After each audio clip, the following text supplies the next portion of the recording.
नमस्कार। देश प्रदेश वार्ता सत्र में आपका स्वागत।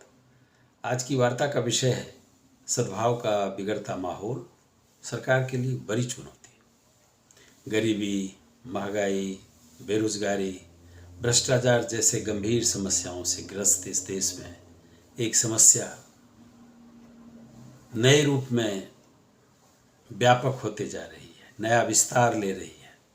वो समस्या है मंदिर मस्जिद विवाद की समस्या, धार्मिक टकराव की समस्या, धार्मिक उन्माद की समस्या, सांप्रदायिक टकराव की समस्या। इस समस्या ने दूसरे अन्य गंभीर समस्याओं को पीछे छोड़ दिया है, ऐसा लगता है। आज अल्पसंख्यकों के प्रति, खास करके मुसलमानों के प्रति घृणा और नफरत का माहौल व्यवस्थित ढंग से बनाने का प्रयास किया जा रहा है। इसका असर भी हो रहा है। देश के कई भागों से ऐसे समाचार आ रहे हैं कि अल्पसंख्यक, खास करके मुसलमान, इसलिए टारगेट किए गए, इसलिए उनकी हत्या तक कर दी गई क्योंकि वो मुसलमान थे। अल्पसंख्यकों में असुरक्षा की भावना बढ़ते जा रही है। यह एक अत्यंत ही चिंतनीय बात है।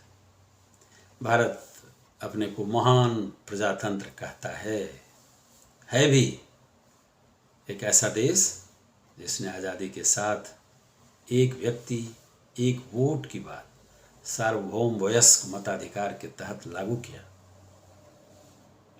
उस देश में अल्पसंख्यक होने के कारण अगर किसी को प्रताड़ित होने का डर रहे तो यह देश के प्रजातांत्रिक प्रणाली पर एक प्रश्न चिन्ह पैदा करेगा। प्रजातंत्र हम उसको कहते हैं जहाँ बहुमत का तो शासन हो, लेकिन अल्पमत के भी विचारों का सम्मान हो।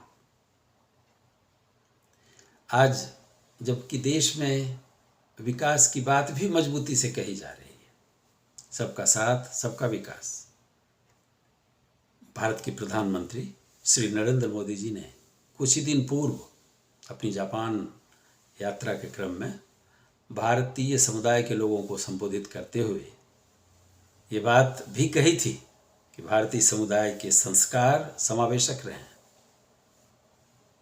भारतीय समाज अपने को समावेशी इसलिए मानता है कि वह किसी को समाविष्ट कर सकता है। भारत का यही इतिहास भी है। आज भारत में जो रहने वाले लोग हैं, चाहे वो किसी भी धर्म के हो, वो भारतीय हैं। ये बहुत पहले 1947 में आज़ादी के बाद ही तय हो चुका था। सभी भारत में रहने वाले लोग भारतीय हैं, उन्हें बराबरी का अधिकार है। फिर नए सिरे से संख्या के आधार पर किसी को अधिकारों से वंचित करने की बात उनके धार्मिक स्थलों पर नए रूप में कब्जा जमाने की बात बिल्कुल ही उचित नहीं लगती। अगर हम भारतीय इतिहास की बात करते हैं तो हमारा ध्यान स्वामी विवेकानंद जी की ओर स्वाभाविक रूप से जाता है। आधुनिक युग में हिंदू धर्म को नए रूप से विश्व के परिप्रेक्ष्य में गौरवान्वित करने का जिन्होंने महान कार्य किया, वो वास्तव में हिंदू धर्म के ही नहीं, मानवता के पुजारी थे।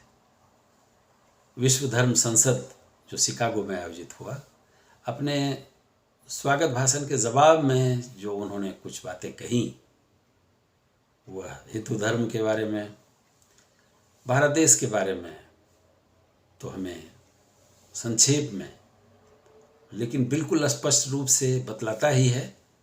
यह भी बतलाता है कि धार्मिक टकराव, धार्मिक उन्माद कितने खतरनाक हो सकते हैं।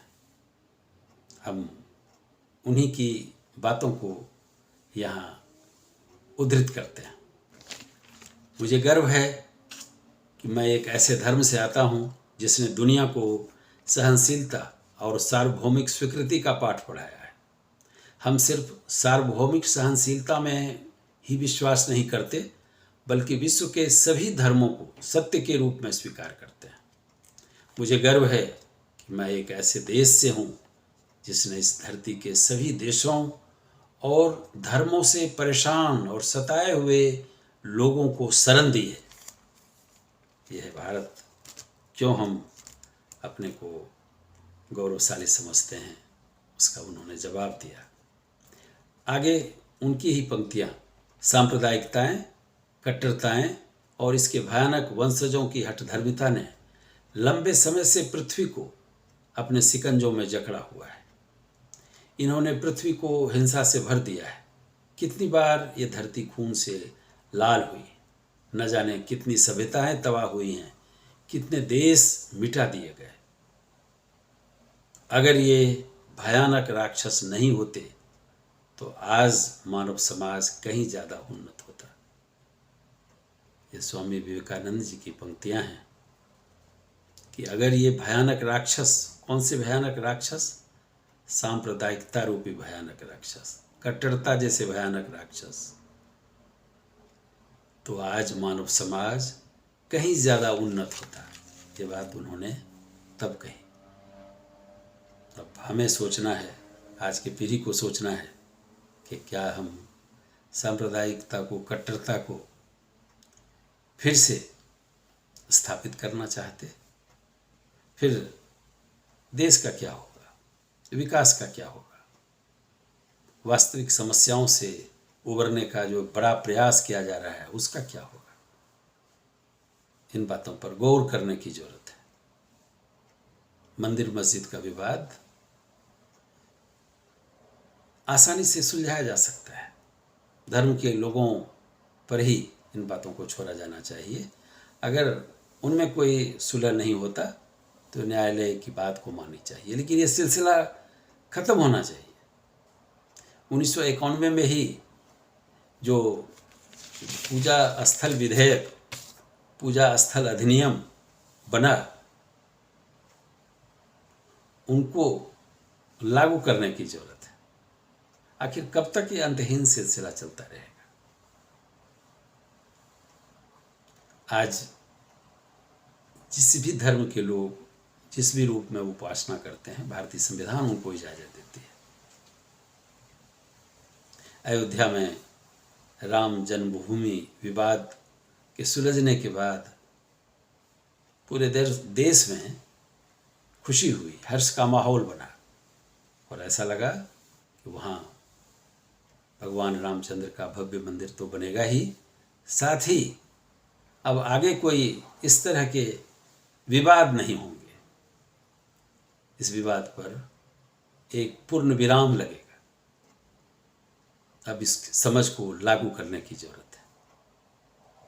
सरकार को इस रूप में इसमें पहल करना चाहिए ताकि अल्पसंख्यकों को भी पूरे रूप में विश्वास में लिया जा सके। एक पारदर्शी प्रयास सरकार के साथ साथ बुद्धिजीवियों को भी इस काम में आगे आना चाहिए।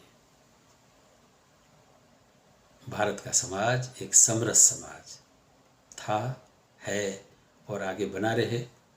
आज की पीढ़ी की ये चुनौती है। हमें इस चुनौती को स्वीकार करना चाहिए, इसके लिए प्रयास करना चाहिए। इस वीडियो में इतना ही। अगर आपको इसे ठीक लगा, इसे आप लाइक करें, चैनल को सब्सक्राइब करें। धन्यवाद।